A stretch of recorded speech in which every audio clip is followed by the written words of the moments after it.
Bismillahirrahmanirrahim. Assalamualaikum warahmatullahi wabarakatuh. Alhamdulillah wassalatu wassalamu ala Rasulillah wa ala alihi wa sahbihi wa man walah, amma ba'd. Segala puji bagi Allah yang telah memberikan kita kesempatan, kesehatan, sehingga kita masih dapat untuk memberikan kontribusi kita terhadap dakwah Islam seperti yang disuruhkan oleh Rasulullah sallallahu alaihi wasallam. Kemudian kita juga tak lupa untuk mengucapkan salawat beserta salam kita kepada ruh Nabi besar kita Muhammad sallallahu alaihi wasallam, yang mana syafaatnya adalah hal yang harus kita harapkan di kemudian hari kelak. Mudah-mudahan kita adalah orang-orang yang mendapat syafaat nanti di kemudian hari kelak. Amin amin ya rabbal alamin. Adapun tema yang akan kita bawakan pada hari ini yaitu ujian akan meningkatkan derajat seseorang. Allah Subhanahu wa taala berfirman dalam Al-Qur'an, "A'udzu billahi minasy syaithanir rajim. Bismillahirrahmanirrahim. Ahasiban nasu an yutraku an yaqulu amanna wa hum la yuftanun." Apakah mereka mengira ketika mereka telah mengatakan kami beriman, mereka tidak akan diuji lagi?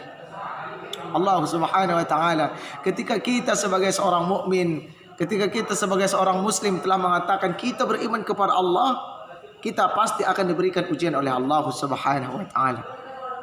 Kita pasti ingat tentang sebuah kisah yang mana sahabat Rasulullah sallallahu alaihi wasallam ini disiksa demi mempertahankan satu kalimat ahad, ahad, ahad. Beliau itu disiksa, di belakangnya itu ditaruh batu yang sangat besar. Kemudian beliau itu diseret di gurun pasir yang sangat panas. Kita sedih mendengarkannya.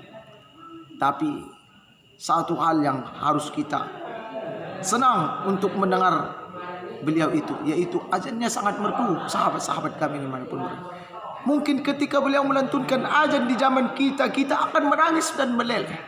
Allahu akbar. Kita tidak akan tahan mendengarkan suara merdunya beliau Bilal bin Rabah. Dan di lain contohnya, ujian akan meningkatkan ketakwaan seseorang ataupun derajat seseorang, yaitu seorang anak SD yang duduk di bangku kelas 1 SD, kemudian ia ingin meningkatkan kepada kelas 2, dia harus melewati proses untuk ujian menuju kelas 2 itu. Itulah yang dinamakan dengan proses tingkat meningkat. Allah Subhanahu wa taala tidak akan menguji seseorang, kecuali beliau akan angkat derajatnya. Dan tidak akan Allah uji seseorang kecuali Allah sayang kepadanya. Di dalam surah Al-Mulk, Allah Subhanahu wa taala berfirman, "A'udzu billahi minasy syaithanir rajim. Bismillahirrahmanirrahim. Alladzi khalaqal mauta wal hayata liyabluwakum ayyukum ahsanu amala wa huwal azizul ghafur." Allahu akbar. Allah menciptakan kehidupan, kematian, kehidupan untuk menguji kalian. Siapa di antara kalian yang paling baik amalnya? Allahu akbar. Masya Allah. Jadi ujian yang kita hadapi itu adalah sebuah ujian bagaimana kita menjadi seorang muslim dan mukmin untuk taat terhadap perintah Allah Subhanahu wa taala.